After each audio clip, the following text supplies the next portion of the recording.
Okay, we are rolling. Yeah, we are rolling. And I am so deeply disappointed in the third member of our Sleepover Club, Lucy, because she just did the most heinous thing in the entire world. Would you like to admit what you did to your drink? What did you do, Lucy? So Sam introduced us to the hole-in-the-wall cafe down the road. This Sam? This Sam. Oh, our Sam. Donatello's. Okay. I went there and got a delicious strawberry matcha. Okay. And I've just drank it all and refilled it with water so I can No. enjoy Lucy, the rest of it. Oh, that's so upsetting. Lucy, I understand wanting to prolong a beverage, but at what cost, Lucy? Lucy, I was going to say, can you show the camera, please? Show Also, the camera. I felt like the biggest bully right then. Lucy, did you not know what I was about to say? Because you looked at me like I was about to ruin your life. And I'm like, it's just about the matcha. It's just what I said we wouldn't talk about until we were on was camera. literally about to be like, what's this like cantaloupe lemon like Sugarcane drink. sugarcane supreme for the winter time that I was going to be like, work, you better pick the drink that works for you. Hey, how's the flavour? Taste test, actually, I've not tried it. You can be honest. It's not bad. Can I actually have a little sip? Please. Oh, God, the watery matcha. Oh, that's so sad. Donatello's, It I'm just so tastes sorry. like flavoured water. Lucy. Oh. Lucy. Oh, no, I've got to try it now. Try It's it, Sam. dirty water. Actually, I don't know. No, I can. I can do It this. tastes like dirty water. Lucy. At what cost, Lucy? At what cost? Because dare I say you could have used the same cup if you wanted a cunty little... I know exactly what it looks like. It looks like a primary schooler. I feel like this is bullying. We love you, Lucy. I feel like a primary school has been painting Elphaba and they put their paintbrush in the water.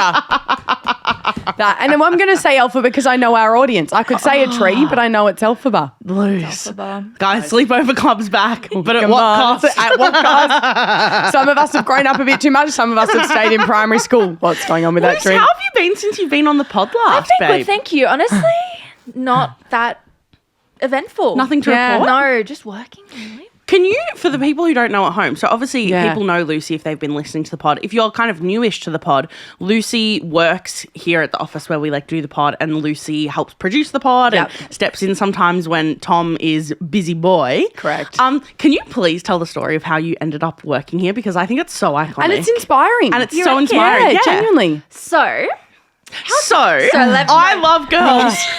So, Hell yeah. no, it's honestly not that exciting. But I was in uni. So I'm from Sydney. Yeah. Went to uni in Sydney, and I really loved the director Max Miller, who does all of the directing for Aunty Donna Yep. and is on the board for Haven't You Done Well. Yep. So I reached out to him. I shot my shot, sent an email, and I was just like, when you were how old? This is the important part. this is, I think 19. 19. It's so bold. I Yeah. love it. Pretty ballsy. What did the email say? I wonder if I can't find it in my history. But it was literally just being like, hi, Max, I love your work. I am no one. Can I come shadow you for a week? Like, that's all I asked. Yeah. I have to state, Max was like, I won't do this again. So no one else tried. True. I've told this, and he was like, yeah, it was cool. I don't know if I'd... Yeah, never again. like, okay, I'll not take that personally. You just like that's how you end up with a troop of little like Gen Z cutie gals Being like, working in the anyone Aunty need a Donna coffee? office. Anyone need a gaffer? Anyone need a blah? It's Literally. perfect. But so I flew to Melbourne on my own dime. Me and my little Usher theatre money got me here, and I was here for a week, and it was the craziest week. We did like they were imposed on their ABC show. Yeah. We did an ad for PlayStation, so it was heaps of experience. Oh, wow. Crazy. And then that was it. I went back to Sydney and was there for a year. Yep. And then bless our dear Georgia reached out to me, and she was like, hey, you made a great impression. We've got like an entry level position, wondering if you'd be keen. Yeah. And so now I'm in Melbourne. And baby. that's on being ballsy and shooting for the stars. that was going to be my next question. Do you have a story of when have you ever shot your shot in a really bold way? Oh my God, I feel like I And we can have a bit of definitely thinking time if need be, because I find that so hot, like a cold email or you going, I can actually do this job. Thank you so much. This is like, I do have one. It's less of a like cold email story or like being ballsy, but also I guess it was famously so for those of you who don't know, if you haven't listened to the pod before, I was in the Fangirls season that was at the Sydney Opera House, Eve Blake's musical Fangirls. And it was kind of like the second season of it. It had already had like a massive tour. It was coming back for this just Sydney Opera House season. And I love this story because it's the most like shows you what the industry is like and how hard it is like in one sentence. Yep. I like messaged my agent at the time when I knew that it was coming back. I was like, Fangirls is coming back. I really think I'm perfect for this show. I think I would be the perfect fit. I think I'd be fantastic. Can we please push really hard for me for Fangirls? You know, and I don't do that a lot. Like I would only like ask my agent to really push for something that's like perfect, right? And they're like, absolutely, like let's push really hard for you. And I could not get an audition for Fangirls. I famously couldn't get an audition. Right. It was so... It's one of those funny stories of like the fact that I ended up in the cast was like... It ended up being like a multitude of... It was actually because I was doing a workshop at the time with Lou Wall of Lou Wall's show Flat Earthers. And Michelle Brazier was in the room doing that workshop with me. I literally owe Fangirls entirely to like Braze and Lou because in that room Braze was like filming me and from like across the table and sending it to Eve and being like, do you know who this girl is? Like she's so perfect. Like how do we not know who this is? Blah, blah, blah, blah, blah. And then ended up in the room. But I was like, it's so like, I love that story because it's such a like, it's never a sign if you don't get an audition or you don't anything that you shouldn't be in that thing. It's like there's always things that you can do and there's always ways that you can like go around. And that's it's like so hard. Yeah. That's so hard. God, women can do everything. I don't have a story that comes to mind. So that's it. Hell yeah. Yeah, you know what? Hell yeah. How was your week? My week was fantastic, actually. I had a really lovely week. Last night I had the most iconic hang where you were so missed. I was so missed. So missed. Oh, FOMO. We had the most beautiful, like, lesbians in music theatre, like, dream team supreme hang at my house. Nice. And also just felt so grown up. I was like truly, like, hosting. And I was like, nice. Oh, this is late 20s. What'd you make? This is late 20s. Didn't even, like, make food. Like, we ordered food, but just, like, made the place all, like, clean and nice and, like, put out, like, a cheese board and, like, put out, like, some drinks and stuff like that. It was so nice. Had, like, Milo and their partner over and then Max and Teo over as well. Oh, Max and Teo came. It was just heaven. It was so nice. And it was so... Even though I feel like there are so many, like, queers in music theatre, obviously, I feel like the amount of like practicing lesbians in music theatre are like not as I'm like the like what am I trying to say? I know what you're trying to say. Do you know what I mean? Like well, you can sometimes as well get tricked within the queer community. You think you're constantly hanging out with queer people, but to hang out with like specifically people that are in like lesbian relationships, totally. That's like that is a bit less of a norm. Totally, I would say. Totally. That's exactly it. Like less of a norm and like. I just don't know heaps of other people in the industry who like, this is my girlfriend. And it was gorgeous. It was like 3 couples. I was like, this is perfect. That's you. So you and Nevie, very, very. But you watched missed. Another Simple Favor, didn't you?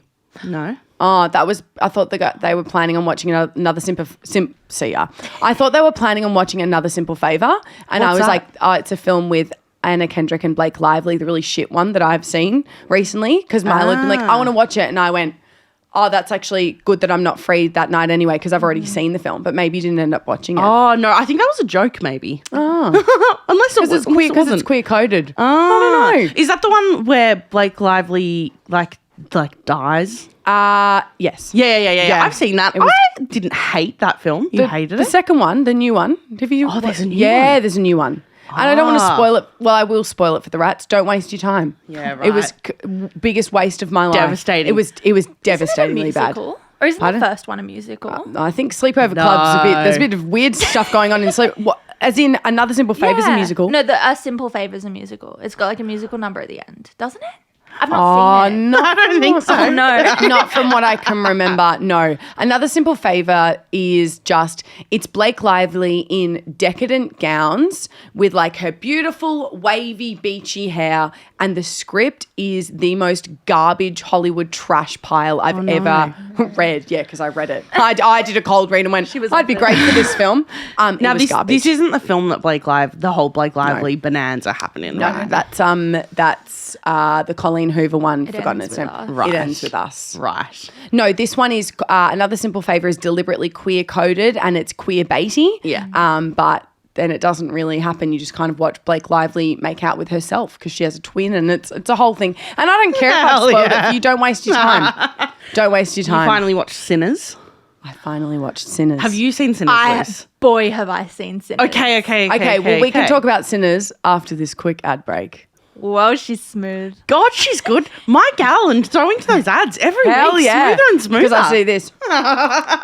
And I'm famously not good at wrapping it up. Sinners. How'd you go? So here's my honest review. Yeah. I loved it for the acting, the concept of the film. I love how it looked. I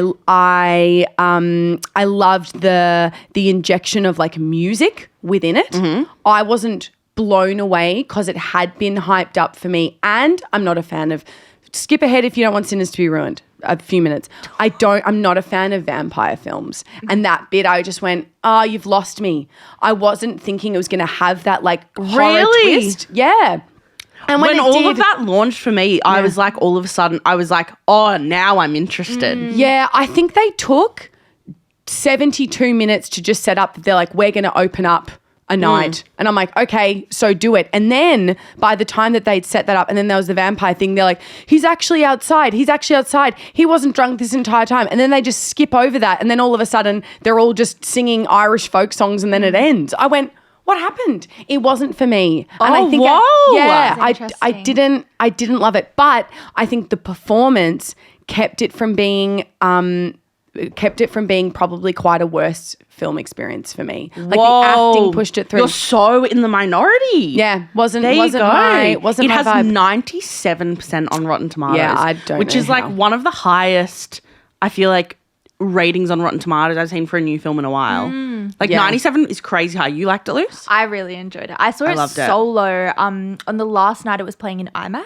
Oh, that would have been cool. an epic experience. Yeah, it was a crazy experience. I had like a really bad seat, like in the corner, but it slapped, and just Yeah. the energy of the audience. Yeah, everyone was yeah, crazy. yeah. Yep. But yeah, I was the same as you I was the same as Mel when that vampire introduction happened. I was like, oh, now I'm on board. Yes, 'Cause same. I was sitting there. I'm like, I'm not a period drama. Yeah, I was fan. like, this is slow. It was really slow at the start. Yeah. But that's what I'm saying. I feel like it was really slow at the start. And then when they entered this, like, kind of the vampire part, then it was almost done. And I went, you've just kind of, and I find that concept really interesting. Like, I loved that the way that was explored within the film, and the three, like, white people coming to the front and going, let us in, and all of that, and like the power play and all of that existed within the film. But yeah, once it hit the vampire part, I was like, all right, let's go. And then I feel like it just was kind of done. And I feel like There you go. there wasn't crazy stakes. Like I don't know, something was missing in it for me. And it really could be, maybe it's just a taste thing because I don't watch a lot of vampire films, but people I saw it with were also saying that it felt a little bit tropey in the classic, like, oh, can we please come in thing? And I was like, I don't know. It just, something about it wasn't for me, but that's okay, you know? Yeah, totally. But it was, What did you love about it, Luce? Okay. Oh, so this is a question I wanted to pitch to you because my favorite element for sure were the musical numbers. Yeah, That I loved that part too. the sequence in the in the like nightclub. Oh my God, was when he's playing guitar incredible. and all the eras and generations Yeah. of music Yep. coming in. That scene was incredible. It was insane. Yeah. And then, like, I've been listening to the soundtrack nonstop. And I've heard some hot takes online saying they reckon it'll turn to a stage show. I'd love I think to know your that thoughts it would on be this. an epic that would musical. be a terrific musical. I love the idea of that. Because the concept is so brilliantly strong. That's the thing. I just, in pacing or something in the way that it was like storyboarded out, it just didn't like quite get it for me. But I loved that scene as well when they're when all of like the dancing and all the instruments. And the is it a guitar? What does he play? What's that kind of? Yeah, I don't know the exact name of the instrument. the Guitar string- adjacent. Guitar adjacent. I was like, the introduction of that and that being like the devil's music. And I'm like, I feel like it touched on things that I wanted it to go deeper in, and then I felt like the film was done. But hey, can't win them all. You loved it as I well. loved it. I thought I loved like thematically. I loved thematically the like exploring the ties between like Black community and music. Yep. And then like how that intersects with like whiteness Yep. as well. And like, yeah, I don't know. I think because as we know, like literally all the music that we listen to all stems from Black music and like music that Black people created.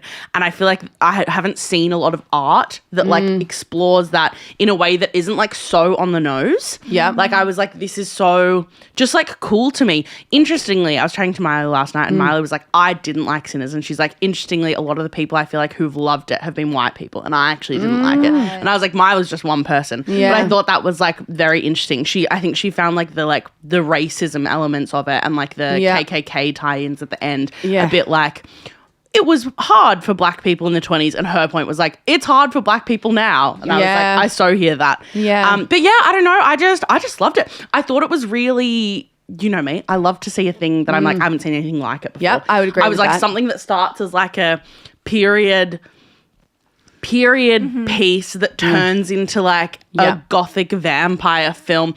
And I actually, ironically, I loved how they leaned into the simplicities of like it's garlic and a steak and they can't come in at the door. I was like, I actually love that. I was like, that's so cool to take like the trad things about vampires but to put them into this space that is so like surprising and new. Yeah. And I just loved all of the stuff like thematically about like all of these like, you know, like the temptation for the people to like go and join this like white vampire group to be like, well, you know, like the promise of equality and stuff coming from those like white vampires and being like, come with us, because like selling this dream, I guess, of equality that they have never felt in real life, but they could have it in the this afterlife kind of thing. Yeah. I just loved it. I thought it was really clever and like weird and different. Yeah, no, I agree. Definitely weird and different. And I also recognize that like, because I haven't watched a lot of vampire films, like I really haven't. Twilight is probably it. I'm not kidding. That's same as me. Like I probably was like watching it going, oh, is this what vampire films are like? It feels tropey and it feels cheap. But because I haven't seen a lot of vampire films, maybe there was like that there was like a disconnect because I couldn't see that it was commentary on all the trad things like you were saying. Like the garlic scene, I went, oh, come on. I feel like it cheapened it all. But maybe that's because I either don't like vampire films or haven't seen enough to know that it's commentary on vampire films. No, I don't think it was like commentary on any of those tropes. Well, not commentary, but like taking those like elements and putting in it. I just feel like it wasn't long enough, the vampire part. I don't know. And the start went for too long. I feel like it just... Hey, there you go. There's something for everyone. Something for everyone. Guys, let us know if you've seen Sinners. Would love to know other people's takes. Yeah, 100%. In the comments if you've seen it, if you liked it, if you didn't. Yes. We also had our beautiful gig with Carla Gare this week. Yes, we did. Which was such... What a night at the Nightcat. What a night at the Nightcat. It's us doing like a full music gig, which sounds a bit like, yeah, guys, you sing and you have an album. But, you know, often we're booked for more like comedy spaces. But being like in the Nightcat, opening for like a music act, I was like, okay, work. Let's put on our frou-frou shorts and hold our little wireless mics. It was so fun. And I would say that we had a lot of people in the crowd that didn't know us from a bar of soap, which I loved. There's nothing I love more because I can see every single giglet that's out in the audience. I don't watch people watch us because I'm like, I need to be more actually just in it and be performing. But I do love watching people standing off to the side, and at the start they've got this look on their face like, what the hell? And then like a few songs in, like, all right, I get what you're putting down. And I watch them like loosen into our show. And it was epic. It was so much fun. In the first 2 seconds of this gig, it's the most of course thing ever. The lights, I didn't know that the lights were going to go down. The lights go down as they're like, Mel and Sam. The lights go down. I fully trip over this massive fold-back speaker and it's caught on film. I don't know if you saw when someone was filming it and I was like, guys, I literally tumble onto the stage, pics on screen. It was so embarrassing. And you know, when you're just like, I was nervous. I think because I look up to Carla so much. I think this is, if you don't know, guys, Carla Gare is a huge music theatre performer and she's putting out an EP literally in a matter of weeks. Side note, really want to have her on the pod. Yeah. Really want to get her on the pod to talk about her EP. And yeah, so she's releasing this EP and And so I was like, I was nervous because I really cared. I cared about how it went. And then I was like, you just don't need something. I was like, I really didn't need that fall. Like, because it's so embarrassing. It doesn't matter how charming you make it, how like light you can be with it. Yeah. Something about falling on your literal farche is so embarrassing. And it wasn't like, because the night cat is a raised stage that almost, I was calling it, it's like a playpen. Like it feels like it needs to be filled with balls. Like a sand pit. Yeah. And it wasn't like just at the entrance of like the wings, if you will. Yeah. It was like, what is up, guys? We're Mel and Sam. Are you ready for a night of musical? Boom, right in the middle. And I was like, no. And then I'm going, do we show stop? Do we start again? And I'm going, are you good? And then Mel's just straight up, we're training. And I was like, all right, the show must go on. Let's go, girls. The show must go on. Guys, I had, you'd be so proud of me. I had a moment recently where I massively stood up for myself and my beliefs, and probably the beliefs of most people that were in this public place. Look out. Because I am usually quite a like, it's something that I don't like about me, but I understand why I do it. Whenever I'm like angry at something or something's going on that I like don't agree with, or I want to stand up for what's right, I go really inward and I go really quiet, and I hate it because I want to be able to be like, no, fuck you and fuck this. And well, maybe not with the fucks, or maybe with the fucks. And actually that relates to this story. But I was in a sauna the other day. I was there with my partner and her cousin, and it was like classic.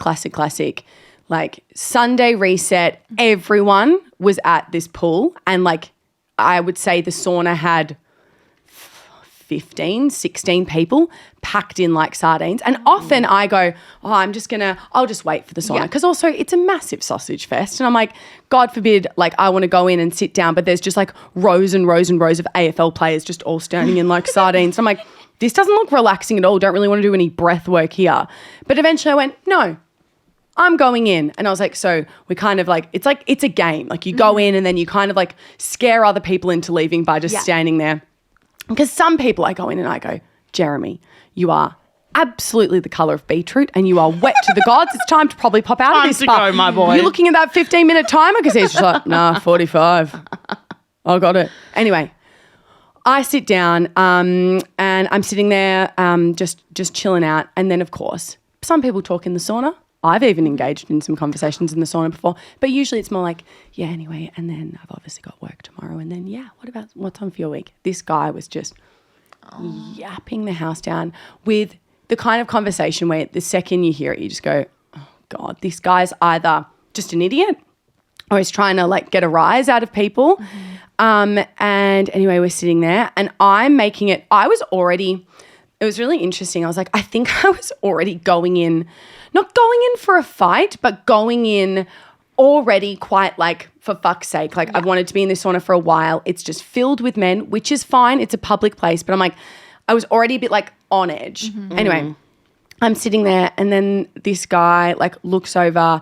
First of all, he's talking about this girl that he's seeing who's a 14 out of 10 mate, and she's so bloody gorgeous. And I'm like, great. So women are 14 out of 10. So I agree, Jeremy, you can stay.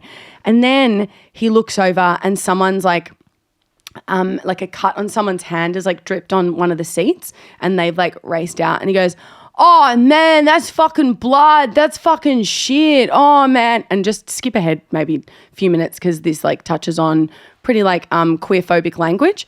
And then he goes, oh, that's fucking gross. And he's like, oh, do you reckon we can catch AIDS from that? I don't want to catch AIDS from that blood. Oh, and then I was just like, no, I'm just not doing this. And then everyone in the sauna's just kind of, no one's really laughing with him apart from this one guy that's kind of looking at me going, can you believe this guy? But he's kind of laughing. It was like an in-between. I'm like, which side are you on here, bro? And then he goes, oh, that's fucking gross. I don't want to get AIDS from that. Blah, blah, blah. AIDS this, AIDS that. And then I just stood up and I went, I'm not fucking doing this.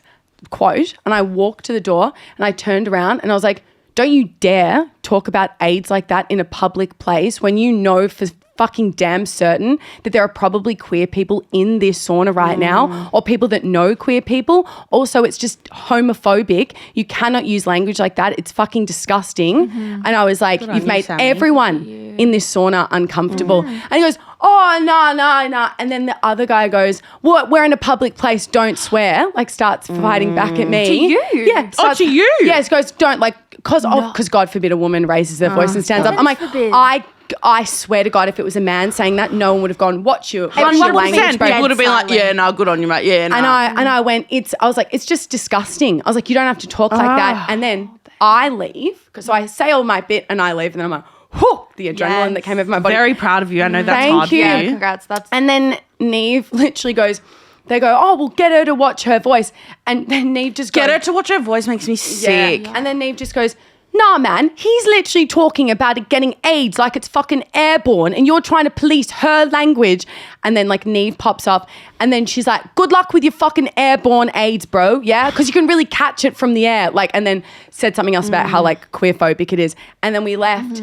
And then I like went over to like have a drink of water and this guy like came up to me and he was like, good on you. That guy was pissing off all of us. And I was like, yeah, God forbid a man maybe speaks up and says something. But then this other guy who was like, I would call him probably king of the sauna. He's this like ripped guy with like 5 chains and a bald head. And he comes over and he goes, you have to just say to men like that, you go report it to the staff because then we get them kicked out. Nobody wants them in our sauna. And I'm going, you could do that, John. But thanks for the feedback on how I could further go down this flowchart action plan. Oh, gosh. Anyway, it was just like, my tolerance for cis men is actually subterranean. Yeah. I can't do it anymore. No. But anyway, that's my story. Oh, I'm so proud of you. That's Thank you. It was just intense as disgusting. hell. Shut up, bro. Oh, yeah. Literally. Because you can get AIDS just from touching on it. I just can't. It was just such garbage. Oh, I'm so proud of you. Thank you. Anyway, beautiful Sunday reset for me. More like Sunday. I was like the adrenaline in the car. Yeah. 'cause- Imagine. Yeah. And isn't that garbage as well? The only reason I spoke up is one, I was in a public place and I was leaving the public place. I was like about to close the door. But God forbid, there's just so many like And situations there were like where you other can't- people around. That's We're what I like, mean. Yeah. Anyway, sorry for that dark story. No, don't apologize at all. Not sorry. But yeah. Absolutely not sorry. Yeah. I another piece of theatre that I saw this Yeah. week as a bit of a 180 was at Red Stitch called The Comeuppance. Nice. And it was like the play was like not my favorite in the world. It was like, you know how I feel like when I see theatre, it falls into one of 2 categories where I go, I will remember that or I will not remember that. Yeah. You know, there were absolutely things I loved about it. It wasn't bad. It wasn't fantastic. I kind of like, it was pretty mid to me, right? But all of that aside, it was, the premise of the show was a high school reunion. I love that as a concept. And I was like, Self-contained within the hour of the high school reunion. no, it was like at the prees before the high school reunion. fun. Sure. Yeah. No, sorry. What I meant to ask is the play like set from the start of the event to the end of the event, or does it jump in time? Yeah, no, it's like from beginning to Hot. end. Like I love plays like that. Yeah, the prees of the high school reunion. Nice. And it made me think about the devastating fact, which is that I had to miss my 10-year high school reunion this year, which was so upsetting to me. Yeah. And I wanted to just like briefly bring up what Please. yours was like if you went to one. Didn't get to go to mine Did you not either? Why? 5-year reunion, I was in Sydney touring. True. And then 10-year, I was away. I think either in Italy or something. So I literally haven't been to either. And I am the most high school reunion coded person ever. Yeah, well, and so am I. I Yeah. was actually like really excited. Like my best friend from high school, and we were like chatting, being like, "Are you gonna go?" You know, and I was like, I would love to go. Yeah. I was like, we had fucking gay times, and it clashed, and I was like, Oh, God. ah, annoying. but I really wanted to What go. were the reports of it? How did it go? Apparently it was a bit grim. I think they all are a bit grim, and like you kind of go back. You're like, all right, I'm 30 now. Got my little fancy bag and my little champagne, and then you walk in. You're like in a community hall, being like, what? Well, Sarah just had hers, and she had a fantastic time. Okay. which was like so nice. This is a 10-year reunion. to hear and say 10-year reunion. Yeah. But it made me FOMO because even though it was shit, I kind of still wish I'd gone. Totally. Just to be like, Totally. this is kind of shit, you know? Do you keep up with like I'm on my school's Thessalonians is what it's called. It's alumni and you just get to see who's doing what and what achievements. Are you on any like we don't Facebook really have group? anything like that. I'm not really connected with heaps and heaps and heaps of people from high school anymore. Yeah. Like I absolutely have, you know, like my best friend, absolutely. And then like a few other people who, who I'm connected with, but it's not throngs. Yeah, It's sure. certainly not throngs. Sure, How sure. good's the word throngs? Great word. I love when you run into, I don't know if either of you have had this, running into people from high school or primary school or that knew you in your like early life. I ran into a mate the other day, not a mate, Sam, you don't even know him anymore.